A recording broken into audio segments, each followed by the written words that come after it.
हरे कृष्णा, राधे राधे। आज इस वीडियो में हम अश्विन मास कृष्ण पक्ष की इंदिरा एकादशी का महत्व, पूजा विधि, शुभ पूजा समय और व्रत पारण समय जानेंगे। अश्विन मास कृष्ण पक्ष पूरी तरह से पितरों के लिए समर्पित समय है। पितृपक्ष में आने वाली इंदिरा एकादशी पितरों के उद्धार के लिहाज से बेहद खास मानी जाती है। इस साल इंदिरा एकादशी 13 सितंबर 2020 की है। इंदिरा एकादशी व्रत करने से हमारे सभी पितरों को मोक्ष की प्राप्ति होती है। सोचो, कभी कहीं हमारे किसी पितर से जाने अनजाने में कोई पाप हुआ हो तो इस व्रत को करने से उन्हें नरक में सजा नहीं भुगतनी पड़ती। एकादशी व्रत को करने से सभी पाप मिट जाते हैं और पितरों का उद्धार होता है। पितरों का उद्धार होगा तो वो खुश होंगे और हमें आशीर्वाद देंगे और इस तरह हमें भी हर तरह के पितृदोष से मुक्ति मिलेगी। पौराणिक मान्यताओं के अनुसार इंदिरा एकादशी बहुत ही फलदायी एकादशी है, जो साधक के साथ उसके पितरों को भी फल देती है। इंदिरा एकादशी के दिन व्रत करने से न केवल पितरों का उद्धार होता है, बल्कि नरक भोग रहे कोई पितर को स्वर्ग की प्राप्ति भी हो जाती है। साथ ही साधक जो व्रत कर रहा है उसे भी सभी तरह के पापों से मुक्ति मिलती है। तो इस तरह एक एकादशी से सभी को बहुत फायदा होता है। एक और बात, कई बार क्या होता है कि पितरों का उद्धार ना हो पाने के कारण घर में पितृदोष लगा रहता है, जिसके कारण हमारे हर काम में अड़चने आती हैं, जो हमें पता ही नहीं होता है कि ये परेशानियां क्यों हो रही है। तो अगर आपको लगता है कि आप पर पितृदोष है तो ऐसे लोगों के लिए ये व्रत वरदान से कम नहीं है। विधि विधान से यदि परिवार जन ये व्रत रखे तो पितरों का उद्धार हो जाता है और साधक को हर तरह के पितृदोष से मुक्ति मिल जाती है। इस दिन पूरे विधि विधान से व्रत करें, विष्णु सहस्त्र नाम का पाठ करें, साथ ही श्रीमद् भागवत गीता का पाठ भी जरूर करें। कुछ न कुछ दान दक्षिणा भी अवश्य दें। इंदिरा एकादशी के व्रत से मनुष्य को यमलोक की यात्रा का सामना नहीं करना पड़ता।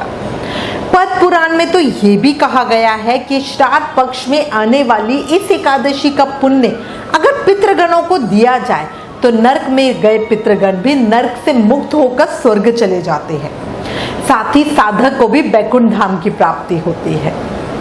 अब आपको इंदिरा एकादशी व्रत पूजा कैसे करनी है वो बताती हूँ। इस व्रत का फल तभी मिलेगा जब इस व्रत को पूरे विधि विधान से किया जाएगा। जो लोग वैसे एकादशी व्रत नहीं करते पर अपने पितरों की शांति और मुक्ति चाहते हैं, वो सिर्फ एक एकादशी का व्रत भी कर सकते हैं। अपनी पहले की वीडियोस में भी कहा है, जो लोग व्रत नहीं करते वो पूजा जरूर करें, व्रत कथा जरूर सुने, इसका विशेष फल होता है। अब पूजा विधि बताती हूँ। देखो, हर एकादशी की तरह ही इस व्रत के नियमों का पालन दशमी से ही करना है। अगर आप अपने किसी पितृ विशेष के नाम से व्रत कर रहे हैं तो फिर दशमी को उनके नाम का श्राद्ध करें, तर्पण करें। दशमी के दिन साधक स्वयं एक समय दिन में भोजन करें। सूर्य अस्त के बाद, मतलब जब सूर्य शाम को ढल जाए उसके बाद अन्न न खाएं। भगवान के नाम का ध्यान करते हुए रात को जमीन पर सोएं। ब्रह्मचार्य व्रत का पालन जरूर करें। इंदिरा एकादशी के दिन ब्रह्म मुहूर्त में उठकर स्नान आदि के बाद साफ स्वच्छ वस्त्र धारण करें। पूजा की तैयारी करें। सबसे पहले भगवान विष्णु को मन में धारण करके व्रत का संकल्प लें और ये भी बोले कि आप किसके लिए ये व्रत कर रहे हैं। भगवान विष्णु का ध्यान करते हुए हाथ में जल, पुष्प और दक्षिणा लेकर व्रत का संकल्प करें। फिर पूरे घर में गंगा जल के छींटे दें। घर के मेन गेट पर हल्दी से स्वास्तिक, जिसे सतिया कहते हैं, वो जरूर बनाएं। फिर भगवान की पूजन सामग्री इकट्ठी करके पूजा की तैयारी करें और पूजा के लिए बैठें। भगवान सूर्य नारायण को अर्घ्य जरूर दें। फिर भगवान विष्णु की पूजा करें। अगर आपके सेवित श्री विग्रह है, लड्डू गोपाल जी, युगल सरकार राधा कृष्ण की या शालग्राम जी हैं, तो उनको बढ़िया पंचामृत से अभिषेक करें, उनको सुंदर पीले वस्त्र अर्पित करें, उनका बढ़िया सुंदर श्रृंगार करें। इस दिन शालग्राम पूजन का विशेष महत्व है। पर यदि आपके घर में शालग्राम जी की सेवा ना हो तो मंदिर में जाकर उनका विधिवत पूजन जरूर करें, बहुत बहुत फल मिलता है। उन्हें फूल, फल, तुलसी दल, धूप दीप नैवेद्य आदि अर्पित करें। भगवान विष्णु को पीले फूल, पीले फल, पीली मखाने की खीर तथा तुलसी दल अर्पित करें। याद रखें, एकादशी पर तुलसी तोड़ी नहीं जाती, इसलिए तुलसी दल पहले से ही तोड़ कर रखें। इस बार एकादशी 2020 में रविवार की है, इसलिए तुलसी पूजन और पीपल पूजन नहीं होगा, याद रखना। भगवान विष्णु को धूप दीप नैवेद्य, इत्र पान सुपारी अर्पित करें। फिर एकादशी व्रत की कथा सुने, आरती करें और भगवान विष्णु से पूजा में हुई किसी भी भूल के लिए क्षमा याचना जरूर करें। पूजन के बाद भगवान श्री विष्णु जी के स्वरूप का ध्यान करें। विष्णु सहस्त्र नाम का पाठ करें। याद रखें, एकादशी के दिन विष्णु सहस्त्र नाम का पाठ करने से भगवान विष्णु प्रसन्न होकर हमारी सभी तरह की मनोकामनाएं पूरी करते हैं। विष्णु सहस्त्र नाम की वीडियो हमारे चैनल में ऑलरेडी है, उस वीडियो का लिंक डिस्क्रिप्शन में है। अगर आप चाहें तो उस वीडियो को ऑन करके उसके साथ साथ बोलकर भी पाठ कर सकते हैं। इंद्रा एकादशी के दिन निराहार रहकर व्रत करना बहुत उत्तम माना गया है, पर यदि साधक के लिए निराहार रहना पॉसिबल नहीं हो तो फिर शाम को फलाहार लिया जा सकता है। इस दिन तिल और गुड़ का दान करना तथा दान करने के बाद इसको सेवन करना, मतलब फलाहार जब आप शाम को व्रत खोल रहे हो तो उसके साथ इसको ग्रहण जरूर करना बहुत अच्छा होता है। अगर आप चाहो तो तिल भूनकर उसमें गुड़ मिलाकर बर्फी बना लो, फिर इसका बढ़िया भोग लगाकर सब में बांटो और शाम के समय फलाहार के साथ इसे आप भी लो। तो इस तरह से आप अपने साथ औरों का भी भला करोगे। किसी एकादशी महत्तम किताब में हमें ये वृतांत मिलता है कि इंदिरा एकादशी पर गोंद का फलाहार लेने से स्त्री योनि से मुक्ति मिलती है, पर पर्सनली हम इसके पक्ष में नहीं हैं, क्योंकि गोंद को अशुद्ध माना जाता है।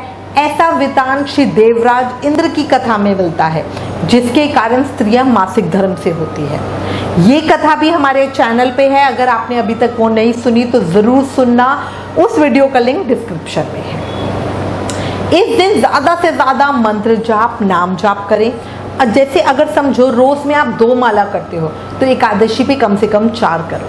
अगर रोज में आप 16 माला का नियम ले रखा है तो एकादशी पे कम से कम 21 या 32 माला जरूर करो। अधिक माला जाप करने से अधिक फल मिलेगा। एकादशी पर याद रखो, व्रत कर कर क्रोध करने से और झूठ बोलने से व्रत का फल खत्म हो जाता है।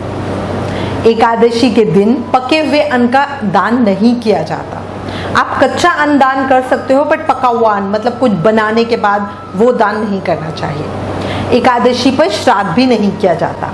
अगर कोई जीव है जो एकादशी पर स्वर्गामी हुआ हो तो एकादशी पे उसका श्राद्ध नहीं करना चाहिए। उसका श्राद्ध द्वादशी को करना उत्तम माना गया है। पर यदि कोई है जो इन सब चीज़ों को नहीं मानते तो फिर भी ब्राह्मण को फलाहार खिलाएं, अन्न नहीं खिलाएं।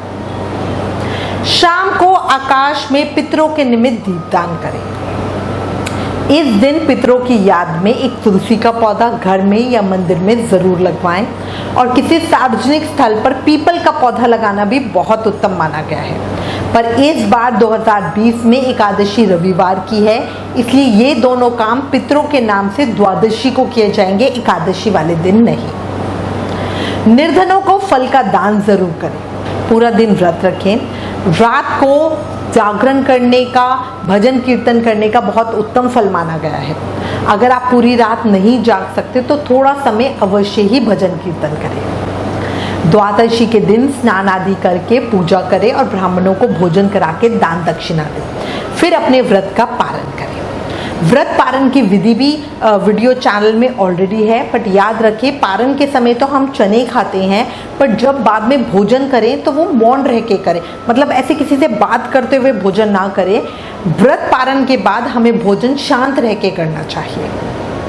पद्म पुराण के अनुसार सच्चे मन से जो भी भक्त इंदिरा एकादशी का उपवास रखते हैं और भगवान विष्णु की विधि विधान से पूजा करते हैं, उनको वैकुंठ धाम की प्राप्ति होती है और उनके पितृगण भी नरक से मुक्त होकर स्वर्ग में चले जाते हैं। उपवास रखने से आत्मा को जन्म मरण के चक्कर से मुक्ति मिलती है। पुराणों में बताया गया है कि जितना पुण्य कन्यादान या हजारों वर्षों की तपस्या करने से मिलता है, उससे अधिक पुण्य एकमात्र इंदिरा एकादशी का व्रत करने से मिल जाता है। अब आपको इंदिरा एकादशी व्रत पूजा का शुभ मुहूर्त और पारण समय बताती हूँ। इंदिरा एकादशी व्रत 13 सितंबर 2020 रविवार को रखा जाएगा। एकादशी तिथि हमारी प्रारंभ हो रही है 13 सितंबर 2020 को 6:43 AM पर। एकादशी तिथि समाप्त होगी 14 सितंबर 2020 को 5:46 AM पर। 13 सितंबर को हमारा सनराइज होगा, मतलब सूर्य उदय होगा 6:16 AM पर। इसका मतलब है कि एकादशी से पहले ही आ जाएगी। और सूर्य अस्त होगा 13 सितंबर को 6:28 PM पर। अब कई जगह हमें ऐसी भी सूचना मिली है कि 14 सितंबर को एकादशी व्रत रखने की सलाह दी जा रही है। तो देखो, खुद सोचो, जब हमारी एकादशी सूर्योदय में है तो हम द्वादशी में व्रत क्यों रखेंगे। दूसरी बात है, द्वादशी तिथि शुरू हो रही है 14 सितंबर 2020 को 5:57 AM से और सनराइज होगा, मतलब सूर्य उदय होगा 14 सितंबर को 6:13 AM पर। इसका मतलब है कि एकादशी तिथि सूर्योदय से पहले ही समाप्त हो जाएगी। अब दूसरी बात एक और सोचो, 14 सितंबर को द्वादशी है जिस पर सभी सन्यासियों का श्राद्ध करने का विधान है। एकादशी तिथि में हम श्राद्ध नहीं करते, इसलिए अब ये पॉसिबल नहीं कि 13 को तिथि की वजह से श्राद्ध नहीं करेंगे और चौथा को व्रत कर रहे हैं इसलिए श्राद्ध नहीं करेंगे। इसलिए सर्वमान्य तरीके से सबसे उत्तम है 12 सितंबर को दशमी तिथि, 13 सितंबर को एकादशी और 14 सितंबर को द्वादशी तिथि ही मानेंगे। अब व्रत पारण का शुभ समय बताती हूँ। अपने व्रत का पारण 14 सितंबर को 1:35 PM से लेकर 4:01 PM के बीच करेंगे, क्योंकि देखो एकादशी तिथि हमारी मॉर्निंग में खत्म हो रही है और जब द्वादशी तिथि लगती है तो द्वादशी तिथि लगते ही हमें व्रत का पारण नहीं करना होता। एकादशी व्रत का पारण हरिवासर के समय नहीं करना चाहिए।